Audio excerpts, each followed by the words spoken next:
NEET वाले बच्चों के साथ इतना अत्याचार हुआ है, इतना अत्याचार, वरना जितना धांधली ये नीट वाले एग्जाम में एनटीए ने किया है ना, उतना धांधली अगर यूपीएससी बीपीएससी या रेलवे एग्जाम वाले में कर देते ना, तो अब तक देश में वो क्रांति खड़ी हो गई रहती।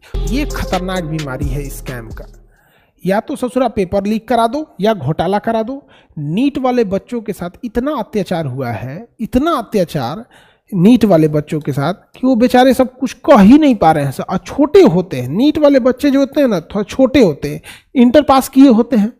इंटर पास किए हुए बच्चों पे ना गार्जियन का बहुत दबाव रहता है, ये मत करो वो मत करो। वरना जितना धांधली ये नीट वाले एग्जाम में एनटीए ने किया है ना, उतना धांधली अगर यूपीएससी बीपीएससी या रेलवे एग्जाम वाले में कर देते ना, तो अब तक देश में वो क्रांति खड़ी हो गई रहती। वो बच्चे छोटे हैं तो एनटीए उनको अंडर एस्टिमेट मत करो, जितना जल्दी हो सके आप उसको सुधारिए। लोग नीट वाले एग्जाम में एक तो पेपर चोट्टा नशा में पी रहे, दारू पी के पेपर बना रहा है, सब लग रहा है फूंक के एकदम।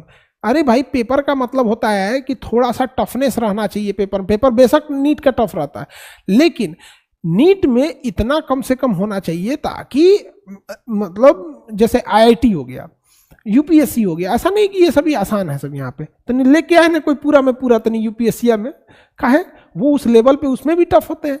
अब पूरा में पूरा लाके एक ही बार पता चल रहा है, पहले कोई एक आता था नंबर 1, अभी तो 67-68 नंबर 1 आ रहे हैं सब। आने वाले समय में जिस हिसाब से ये चोट्टे सब सीट बेच रहे हैं सब, जिस हिसाब से ये चोट्टे सब धांधली करा रहे हैं सब, आप विश्वास नहीं कीजिएगा। अगर हम लोग चुपचाप बैठे रह गए ना तो ये सब क्या होगा, एक समय ऐसा आएगा कि AIR ऑल इंडिया रैंक जो आएगा AIR, ये पता चलेगा कितना, तो 10,000 बच्चों ने लेके आया है AIR ले आने पे भी एम्स में सीट नहीं मिलेगा, क्योंकि एम्स में सीटें कम हैं और जानबूझ के सीटें कम रखी जाती हैं कि एम्स में सीटें कम रहेंगी तो डॉक्टर कम रहेंगे। तो यहाँ पे एक साधारण व्यक्ति के इलाज कराने में नानी मर जाएगी, कौन इलाज करा पड़ेगा? मंत्री जी, बड़े बड़े सचिव लोग, बड़े बड़े अधिकारी लोग। इतना बड़का बड़का एम्स रख के कितना सीट, तो 25 गो, कोनो में 30 गो, कोनो में 50 गो, 60 गो सीट है यहाँ पे। सीटें की संख्या, जब आप बड़े एक नया एम्स खोलने में जितना खर्च है उससे कम ही खर्च है एग्जिस्टिंग एम्स में सीटों की संख्या बढ़ाने का। सीट संख्या बढ़ेगी, अब ये से थोड़ा सरकार का खर्च बढ़ेगा। लेकिन सोचिए कि अच्छे डॉक्टर समाज में बढ़ेंगे, तो जब अच्छे डॉक्टर बढ़ेंगे तो समाज में जो लोग अच्छे डॉक्टर्स की कमी से मर जाते हैं, किसी का परिवार नहीं उजड़ेगा। यहाँ पे एक लंबी प्रक्रिया चल रही है यहाँ पे। तो सबसे खतरनाक बीमारी ये है, भांग पी के बैठल है सब वहाँ पे चेक करने वाले सब। और जितने बच्चे हैं नीट वाले, आप लोग ध्यान से समझिएगा, आप लोग को ये सब बच्चा समझ रहा है सब यहाँ पर। अब फिजिकल प्रोटेस्ट अगर सावधानी से करें, कोई भी आपको ये मतलब प्रोटेस्ट में कभी इस सब टाइप का ना हो कि मतलब कोई जन माल की हानि हो जाए यहाँ पर। लेकिन अगर इसको अगर हम लोग छोड़ देंगे ना नीट वालों को, ये चोट्टा सब पक्का यही करेगा सब। कुछ दिन में आप देखिएगा कि जितने अधिकारी हैं सब उन्हीं, मतलब ये जो एनटीए में बैठे हैं लोग यहाँ पे, चुनाव के आड़ में रिजल्ट दिया है सब। एक कहावत कहा जाता है, चोर की दाढ़ी में तिनका। जिस दिन चुनाव का रिजल्ट आया उस दिन इन लोग का भी रिजल्ट आया। चुनाव में दब गया, क्योंकि मीडिया भारत में केवल राजनीति के लिए है। भारत की मीडिया केवल राजनीति के लिए। अगर किसी आदमी को, अब देखिए कोई आदमी कह देगा कि देखिए आज हमारे मंत्री जी पेड़ पे चढ़ गए, पूरी मीडिया दिखाएगा, ये देखिए मंत्री जी पेड़ पे चढ़ गए मंत्री जी, कैमरा बंद करो, उलट गए, जा उलट गए, जा पेड़ पे से उलट गए। यही सब के लिए मीडिया खड़ी है।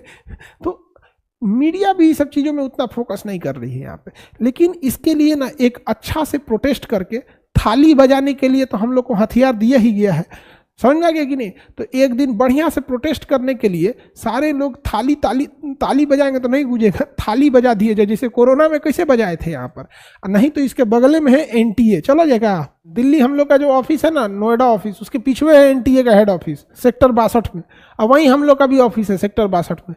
चलो जाए, चलते हैं, लेते आते हैं। कहते कि केम छो, बेशर्मी का हद हो गया है।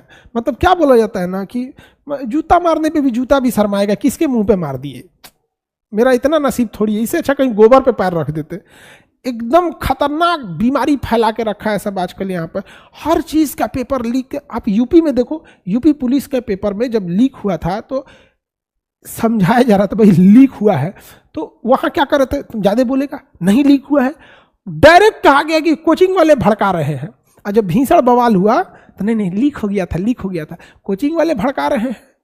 हाँ, आके पढ़ा के देखो लोग यहाँ पे, तब समझ में आता है क्या होता है। नीट वाले विद्यार्थी लोग, आप लोग टेंशन नहीं लीजिएगा। टेंशन देखिए, आपको टेंशन होगा ही, आप कैसे कहिएगा कि हम लोग को कितनों कह दे टेंशन नहीं लीजिएगा, किसी को अपने भविष्य की चिंता रहती है। लेकिन इसका एक समाधान निकाला जाएगा, और चाहे जैसे निकले समाधान, चाहे जैसे भी समाधान निकले, लेकिन इसका समाधान करना पड़ेगा। और सरकार से भी कहते हैं कि ये एनटीए जो है सब यहाँ पे बैठे हैं, सब टेस्टिंग एजेंसी है, पहले इनका टेस्ट लीजिए, ये नेशनल टेस्टिंग एजेंसी, इनका टेस्ट लीजिए, और इनका टेस्ट ले जाके लीजिए रांची के पागल खाने में। यहाँ पे बैल सब यहाँ पे AIR लेके आते हैं सर, नॉर्मलाइजेशन किए हैं यहाँ पे, जो नंबर कोई पा नहीं सकता है उतना उतना नंबर दिया है सर, 318 718 719, इनके बाप के यहाँ से नंबर आएगा यहाँ पे। हाँ, नीट वाले बच्चे अगर छोटे हैं एज में, अगर प्यार से बोल रहे हैं तो समझ जाइए, नहीं तो हम लोग, अगर ये बच्चे हैं इनको हम बार बार समझाते हैं, युवा अगर पैर छूना जानते हैं ना तो पैर चलाना भी जानते हैं। तो अगर ये हाथ जोड़ के अगर कह रहे हैं सब कि इनकी बात मान लीजिए, वरना ये हाथ चला देंगे सब तो बात मानना पड़ेगा। अगर पैर छू रहे हैं सब ना तो आराम से मान लीजिए, वरना लात चला देंगे सब। अब हम लोग थोड़े रोकने जाएंगे, क्या होगा? ऐसे ही हुआ था रेलवे में, हम लोग समझा रहे थे समझ जाओ समझ जाओ, नहीं हुआ तो समझ जाएंगे यहाँ पे। अभी हो गए यहाँ पे भीषण बवाल, तो फिर समझेंगे लोग यहाँ पे। तो बात प्यार से है, किसी के करियर के साथ खेलने का अधिकार किसी को नहीं है यहाँ पर। हर बच्चे का शौक होता है, अगर वो कोई इंजीनियरिंग कर रहा है तो सोचता है कि हमको बेटर से बेटर IIT कॉलेज मिले। हर बच्चा इसीलिए पढ़ रहा है यहाँ पे। कम टेंशन में था उन बच्चों के लिए, सोसाइटी पे सोसाइटी, कोटा सोसाइटी कैपिटल बन गया था। कोई खेत बेच के गया होगा, कोई कुछ बेच के गया होगा, जब वो सुना होगा मेरा AIR1, खुशी से पागल हो गया होगा, और उसके बाद देखा होगा जा लूट लिया। नीट वाले विद्यार्थी लोग, इस मुहिम को रोकना नहीं है। अब जहां भी रहेंगे यहाँ पे बहुत सारे बच्चे फिजिकल प्रोटेस्ट भी कर रहे हैं, इस चीज़ों को सुधारने की ज़रूरत है। और सबसे ज़्यादा ज़रूरत है कि NTA में टेस्टिंग एजेंसी में कौन पागल बैठा है उसकी जांच करना। यहाँ पर भांग पी के बैठा है सर, यहाँ पे सरकार को भी चरस गांजा भांग पे रोक लगाना चाहिए। कल तक सड़क छाप लोग पी रहे थे, ये सब पी के बैठा है सब यहाँ पे। मतलब जब हम क्या बोले, जब ये रिजल्ट आया था तो इलेक्शन में भीड़ में दब गया था। धीरे धीरे इलेक्शन आने के जस्ट बाद तो एक आध दिन समय लग जाता है इस पर रिसर्च करने में। उसके बाद हम अभी OTA गया में गए हुए थे, ऑफिसर ट्रेनिंग एकेडमी में। वहाँ जो बच्चे थे उन लोग का पासिंग आउट सेरेमनी था, उन बच्चों का वहाँ भी था। अब मिलिट्री में अलग ही रूल होता है, अब आप समझते हैं। यहाँ पे हम देख रहे हैं कि शांत हो जाएगा, हम शांति से देख रहे हैं कि कम से कम सुधर जाए, लेकिन नहीं, सुधरने का नाम ही नहीं ले रहा है। आप इलेक्शन के दिन जानबूझ के रिजल्ट दिया गया है छुपाने के लिए। जांच होगा इन लोग में, इनके जितना बाल बच्चा लोग इसमें ना सेटिंग करके आए हैं ना AIR1 में, इन सबको बिजली का झटका दे के ना पागल कर दो। इलाज वही करें जो बच्चों का सिलेक्शन हो यहाँ से, चट्टा सब। तो सबसे खतरनाक बीमारी है एग्जाम स्कैम। चाहे वो पेपर लीक हो, रिजल्ट में धांधली हो, कट ऑफ में धांधली हो, नॉर्मलाइजेशन हो। अच्छा, ये नीट वाले देखो, नॉर्मलाइजेशन इतना खराब सिस्टम है कि नॉर्मलाइजेशन इतना खराब है कि इनको ना मतलब क्या बताया जाए। आज तक किसी को क्रिकेट का डकवर्थ लुईस नियम और एग्जाम का नॉर्मलाइजेशन नियम किसी को समझ में नहीं आया। यहाँ पे 50 साल पुराना नियम लगा रहे हैं। क्या तो किसी सेंटर पे लेट हो गया था, अरे यार लेट हो गया था तो जिन बच्चों ने एग्जाम दिए लेट हुआ तो उस सेंटर को, तो उस सेंटर पे कार्रवाई करेगा ना, सबको नाश देगा। यहाँ पे एक चीज हमेशा ध्यान से रखिए, प्यार से अगर दुनिया समझ जाती ना तो बांसुरी बजाने वाला कृष्ण कन्हैया महाभारत होने नहीं देते। ये छोटका बच्चा सब है, सब जिस दिन बिदक गया सब ना, भड़क गया सब, तो इनको कोई नहीं समझा पाएगा। हम लोग क्या कहेंगे, लोग बच्चों ऐसा नहीं करो, ये गलत बात है, उसके बाद हम लोग क्या कर सकते हैं?